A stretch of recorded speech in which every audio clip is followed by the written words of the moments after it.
Thank you for being here. You know, I'm old enough to remember Fred Rogers. And he one time said, during a crisis, look for the helpers. You will always find people who are helping.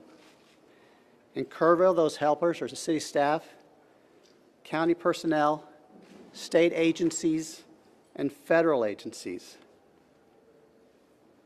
The entire Kerrville City Council is on site today. We're doing everything we can. Let me repeat something I said yesterday.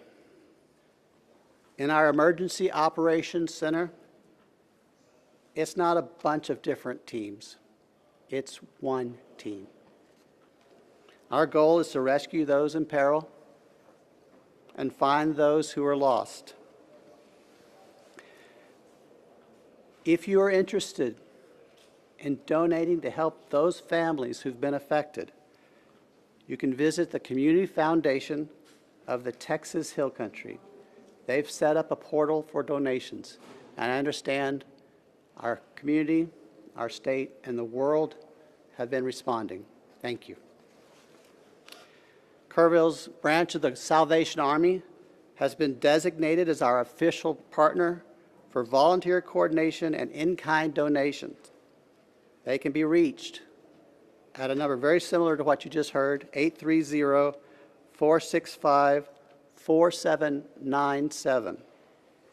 Also, we have a website for volunteers to register, a different website. It's tcr.communityos.org. It's important to follow the City of Kerrville's Facebook page for updates. If you follow social media and are interested in such things, I may be too old to tell you this, but there is a hashtag. It's hashtag Kerr United. That's what we are. We're united to help those who are grieving and to find those who are lost. And now we'll open up to questions. I cannot answer operational questions, but I'm going to ask the city manager to come back up. I'm not sure who can answer this, but we just talked with business owners who are very concerned not only for themselves but also for employees about how are they going to pay their mortgage, how are they going to pay their electricity. They've been having people reach out to them about their bills, and they're terrified that in the middle of all this they're going to get cut off or evicted. We are working through everything right now. Currently our biggest focus is to making sure that we get families reunited with their loved ones. And so we are not going to stop until we are able to get those families reunited. Mr. Rice, question for both you and the Sheriff. There appears to be a massive operation now in Center Point.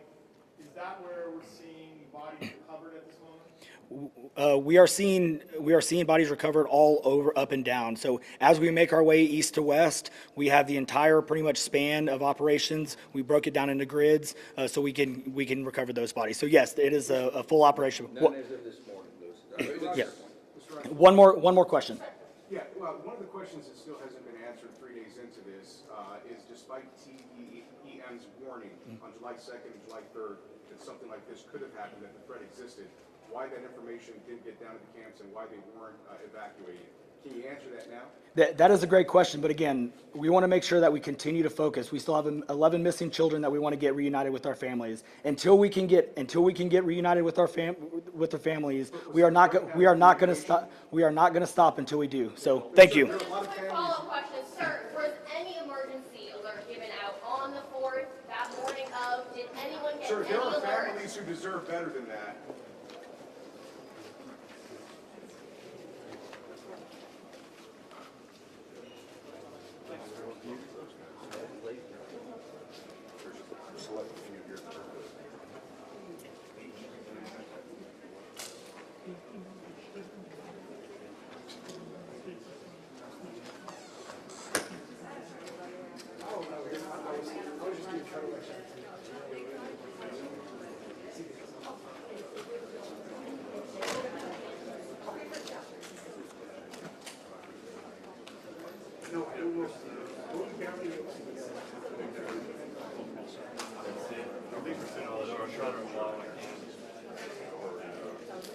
Well, we were covered.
That was